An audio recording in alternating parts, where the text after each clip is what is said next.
Okay, this is one where I need to kind of start with a bit of a disclaimer. I was sent a copy of this book, not for review specifically, but because this is my photograph. Obviously, not of me. I mean, I took the photograph. Although, this is going white, so before too long, there will be more of a resemblance. Anyway, this is a book called Harvey Comes Home by Colleen Nelson. Illustrations by Tara Anderson. Very nice illustrations too. And it's published by Pajama Press, which I think is in Canada. This dog was my mother's West Highland Terrier, one of two that she had until they both died a few years ago. This was Oscar. Lovely, lovely chap. And this is Oscar running fast. So Harvey Comes Home. As the title suggests, it's about a dog that gets lost. And a lot of the book is about the dog and the experiences the dog has. He's taken in by a boy called Austin, who becomes very reluctant to find the real owner of the dog, a young girl called Maggie.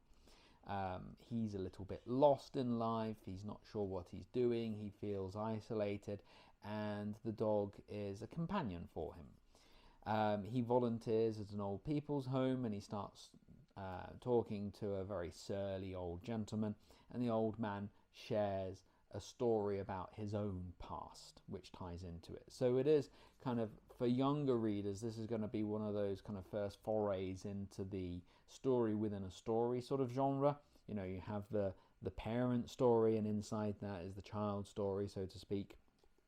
As a book, I enjoyed it. My mum loved it. She received the book before I did, actually, because I gave her address for posting. It's just easier that way. And I'm glad that she had the chance to read this as well, and I hope it gave her fond memories of her dogs. Speaking as a writer, I'm not sure if I would have approached the telling of the story within the story the same way. It's the problem with a character telling a story and kind of giving that story to you is that you start to wonder about the reality of it. There's so much shoehorning that needs to go in. It's like, okay, this character is now telling a story to another person, and here are the lines of dialogue, and you think to yourself, okay, well, is this character telling the dialogue to the other person? Is he doing the voices? It starts to become a little bit artificial that way. And there's also a thread whereby the old gentleman telling the story is very close to passing away himself. He is very old. And you start to think, well, on the one hand, yeah, it's keeping him alive, wanting to tell this story, but at the same time, you start to think, well, how much is it about the character, and how much is it about the story needing to be told to make it a book?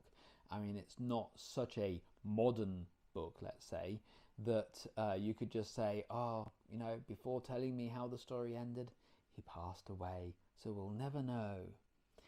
I could imagine that in, I don't know, like what would it be, a Peter Carey book, something like that, but in a book for younger readers, probably not. So is it a good book? Yeah, it's a good book. It's a book worth reading. It was well reviewed by Kirkus, and that's usually a good test of quality. I enjoyed the reading, and like I say, other people that I know who've read it enjoyed it. So if you're in Canada, for example, I'm sure you could get a hold of this very easily, and if you're not, it's still worth making the effort. And I believe that there is a sequel to it, maybe not a direct sequel, but another book about dogs from the same people. If I come across a copy, I'd be very happy to read it. So there you go. Overall, pretty good recommendation.